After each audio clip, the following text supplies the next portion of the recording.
You do not really know how calm you are when life is easy. Anyone can look balanced when people respect them. Anyone can speak wisely when plans go well. Anyone can believe they are emotionally strong when nobody is testing their pride, patience, or self-control. But pressure changes everything. A message comes later than expected. A person speaks to you with a tone that feels slightly disrespectful. A plan collapses after you worked hard for it. Someone questions your ability in front of others. Someone you trusted suddenly becomes cold. And in that moment, something inside you moves before you can stop it. Your chest tightens. Your mind speeds up. Your face changes. You start creating stories around what happened. Maybe they do not respect you. Maybe you are losing control. Maybe everything is about to fall apart. This is where most people lose themselves. Not because the situation is impossible, but because they never trained their mind to stay steady when reality refuses to obey them. Stoicism begins with one painful truth. Pressure does not break you first. It reveals where your peace was already fragile. Most people think calm means having no problems, but that is not calm. That is comfort. Real calm is not the absence of pressure. Real calm is the ability to remain in command of yourself while pressure is still present. This is the first Stoic lesson. Control what is yours. You control your thoughts, your actions, your effort, your discipline, your judgment, and your response. You do not control other people's opinions, timing, loyalty, respect, mood, or reaction. The mistake most people make is simple. They spend their energy trying to control things that were never theirs. They want people to understand them perfectly. They want outcomes to reward their effort immediately. They want life to be fair before they decide to be stable. And when the world refuses, they call it stress. But often, stress is not created by the event. It is created by the mind, trying to own what it cannot own. Epictetus taught that some things are within our power, and some are not. This sounds simple until life touches your ego. You may say you do not control people's opinions, but one criticism still ruins your day. You may say you do not control the future, but your mind keeps trying to predict every possible disaster. You may say you do not need validation, but one cold reply can change your entire mood. That means the lesson has not become real yet. Imagine an archer. The archer can prepare. He can aim carefully. He can control his breathing. He can release the arrow with discipline. But once the arrow leaves the bow, the wind may shift. The target may move. Something outside his control may change the result. The untrained mind screams at the wind. The Stoic returns to the bow. This is the foundation of calm under pressure. Do your part fully. Then release what was never yours. This does not mean you stop caring. It means you stop making your peace dependent on things outside your command. You can care about success without needing success to define you. You can care about respect without becoming desperate for approval. You can care about love without letting another person become the owner of your mind. That is not weakness. That is freedom. But this is where the second lesson begins. Even when you know what you cannot control, you may still resist reality. Something happens, and your mind immediately says, "This should not be happening." That sentence is where suffering grows. Acceptance is not giving up. Acceptance is seeing clearly.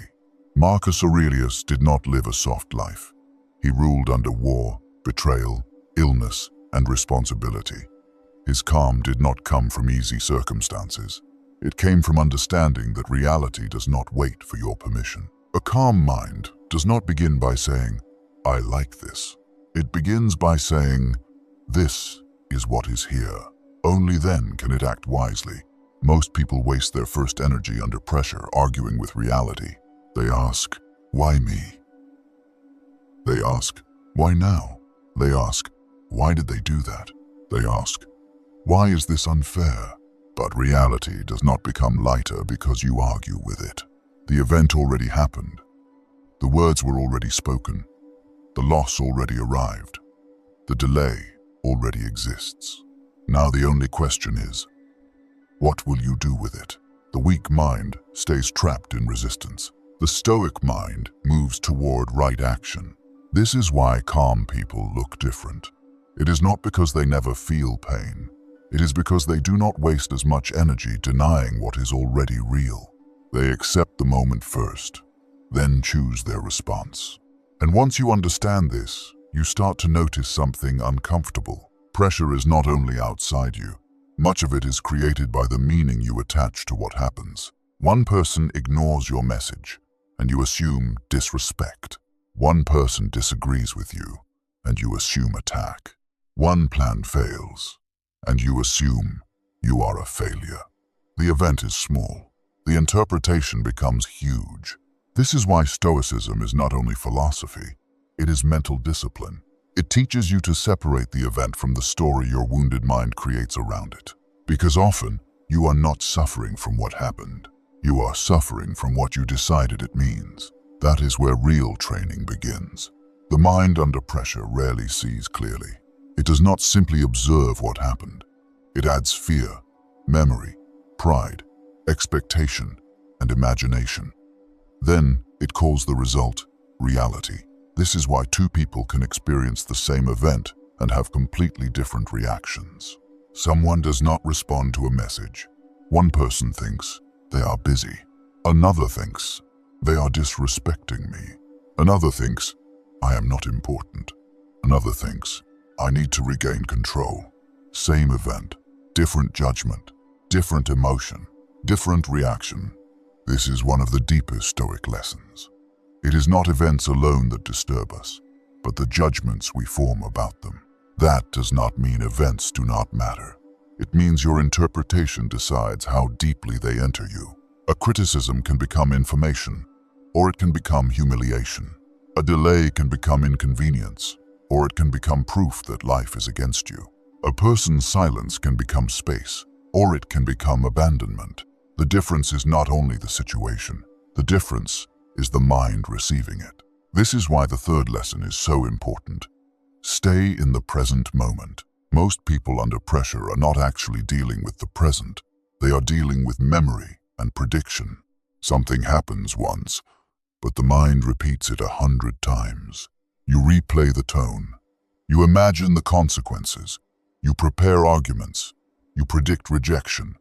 You create future disasters that have not arrived. Then your body reacts as if those imagined disasters are real. Seneca said we suffer more often in imagination than in reality. That is not just a beautiful quote. It is a pattern you can see every day. A single mistake becomes I always fail. A single conflict becomes everything is falling apart. A single uncertain moment becomes something terrible is coming. The present moment may be difficult, but it is usually smaller than the mind makes it. Right now, there may be one problem, not your entire life. Right now, there may be one hard conversation, not complete rejection. Right now, there may be uncertainty, not disaster. The Stoic returns to what is real now. What is happening? What is mine? What action is required? Not what might happen next year. Not what should have happened yesterday. Not what your fear is inventing to feel prepared. No, this is not softness. This is discipline, because the mind loves to escape the present when the present feels uncomfortable. It runs into the past to replay regret. It runs into the future to control uncertainty. It builds imaginary conversations, because real silence feels too hard. But the only place where you can act is the present. That is where your power lives. And that brings us to the fourth lesson. Choose your response. There is a small space between what happens and what you do next. Most people never enter that space. They feel anger, so they speak. They feel fear, so they avoid. They feel insulted, so they attack. They feel insecure, so they explain. They feel ignored, so they chase. Then they say, that is just how I felt. But a feeling is not a command. The Stoic does not deny emotion. He simply refuses to make emotion the ruler. You are allowed to feel the first wave, but you do not have to become it. This is where calm becomes power. Not because you feel nothing, but because you can feel something and still choose. Pause before you reply. Pause before you defend yourself. Pause before you explain too much. Pause before you make a permanent decision from a temporary state. That pause is not weakness. That pause is freedom. In that pause, ask yourself, what am I feeling? What am I assuming? What am I trying to protect? What response will I respect tomorrow? That last question matters. Many reactions feel good for 1 minute and cost you your dignity for much longer. You win the argument, but reveal your insecurity. You prove your point, but lose your self-command. You get attention, but confirm your dependence. This is why Stoicism is not about looking calm. It is about not letting pressure choose your character for you. But choosing your response requires strength, and strength does not appear in comfort. This is the 5th lesson. Build resilience through adversity. Most people treat hardship as proof that something is wrong. Stoics treat hardship as training. This does not mean pain is pleasant. It does not mean suffering is automatically good. It does not mean you should pretend life does not hurt. It means difficulty reveals the places inside you that still need work.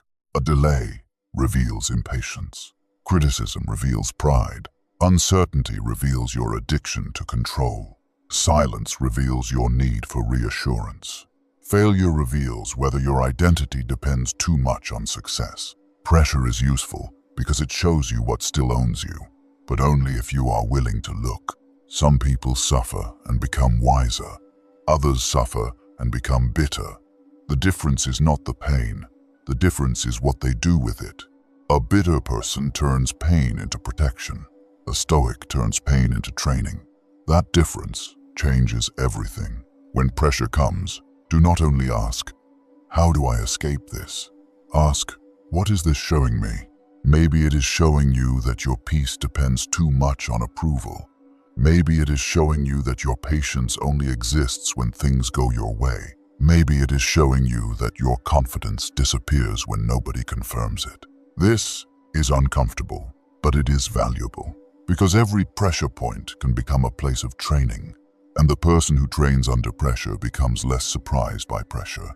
They begin to recognize the storm without becoming the storm. There is a deeper reason people lose calm under pressure. It is not always the event. It is what they wanted from the event. You wanted respect. You wanted certainty. You wanted approval. You wanted the outcome to prove your effort mattered. You wanted someone's behavior to confirm your value. Then reality moved differently, and your calm disappeared. This is the 6th lesson. Limit excessive desires. Seneca understood that the person who needs too much from the outside becomes easy to disturb. If you need praise, silence hurts. If you need approval, criticism terrifies you. If you need control, uncertainty becomes torture. If you need comfort, hardship feels like betrayal. The more you need, the more points of control you give to the world. This is why desire must be examined. Stoicism does not tell you to stop wanting anything. That would be false and unnatural. It tells you to stop turning external things into conditions for inner stability. You can want success without making success your identity. You can want respect without begging for it emotionally. You can want love without making another person responsible for your peace. You can want comfort without collapsing when discomfort arrives. The danger is not desire itself. The danger is dependency. And dependency often hides behind respectable words. People call it ambition when it is fear of being ordinary. They call it loyalty when it is fear of being alone. They call it high standards when it is fear of losing control. They call it passion when it is emotional dependence wearing fire. This is where many people resist Stoicism, because Stoicism does not flatter your attachments. It asks a harder question. Are you free? Or are you just attached to things that make you feel powerful? Under pressure, ask yourself, what am I needing too much right now? If someone's criticism destroys you, maybe you need approval too much. If someone's silence controls you, maybe you need reassurance too much. If uncertainty makes you panic, Maybe you need guarantees life never promised.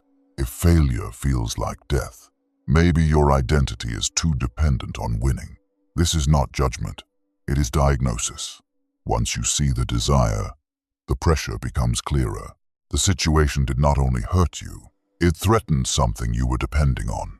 This is why real calm requires less need, not less life, less slavery. And this leads to the seventh lesson. Live by virtue, not by mood. A person ruled by mood cannot be stable. One day they are patient, the next day they are cruel. One day they are disciplined, the next day they quit. One day they are forgiving, the next day they want revenge. They call this being human, but often it is simply being untrained. The Stoics built life around virtue because feelings change too easily. Wisdom asks what is true. Courage asks what must be faced. Justice asks what is right. Temperance asks what must be restrained. These virtues become an inner compass. When pressure hits, you do not ask only, "What do I feel like doing?" You ask, "What would wisdom do here? What would courage face? What would justice require? What would temperance stop?" This prevents pressure from rewriting your identity. Your mood may want revenge, but virtue asks for restraint. Your mood may want to run, but virtue asks for courage. Your mood may want attention, but virtue asks for dignity. Your mood may want exaggeration, but virtue asks for truth. That is how calm becomes stable, not because emotion disappears, but because emotion is no longer the highest authority. A Stoic may feel anger and still act with justice. He may feel fear and still choose courage. He may feel desire and still practice temperance. He may feel confusion and still search for wisdom. This is inner authority. And inner authority is what most people lack under pressure. They do not fall because they feel too much. They fall because they have nothing stronger than feeling. But virtue gives you a standard. A standard does not change just because your mood changes. That is why principled people are harder to move. They may bend emotionally, but they do not collapse morally. Still, there is one truth, even deeper than desire and virtue. Everything you are clinging to is temporary. This is the eighth lesson. Remember impermanence. Marcus Aurelius reflected often on the temporary nature of life. Praise passes, criticism passes, success passes, failure passes, pain passes, pleasure passes, people change, circumstances change. Even the version of you suffering right now will change. To an untrained mind, this feels sad. To a Stoic mind, it creates perspective. If everything passes, then the moment pressuring you is not eternal. It only feels eternal because your mind has zoomed in too closely. One conflict feels like your whole life. One rejection feels like proof of your worth. One failure feels like the end of your future. But time changes the size of almost everything. There are things that once consumed you that now barely move you. There are people you thought you could not live without, whose absence became normal. There are fears that once ruled your body that now look smaller from a distance. The pain was real, but it was not permanent.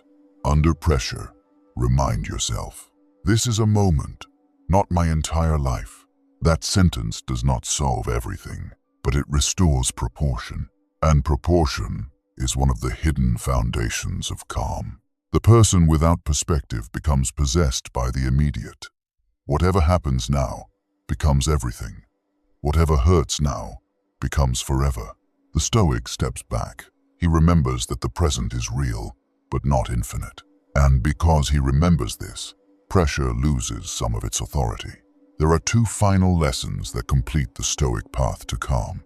The first is gratitude. The second is growth. Gratitude may sound soft, but real gratitude is not weakness. It is perception training. Pressure narrows the mind. It makes you focus only on what is missing, threatened, delayed, or lost. One person disrespects you, and you forget your own standard. One plan fails, and you forget every ability still available. One person leaves, and you forget everyone who stayed. One uncertain moment appears, and you forget every difficulty you have already survived. Pressure turns absence into the whole world. Gratitude widens the frame. It reminds you that even when something is wrong, not everything is gone. You still have breath. You still have choice. You still have the next action. You still have your character. You still have the ability to learn. Seneca understood that the ungrateful mind is always poor because it only sees lack, and lack creates agitation. A grateful mind does not deny pain.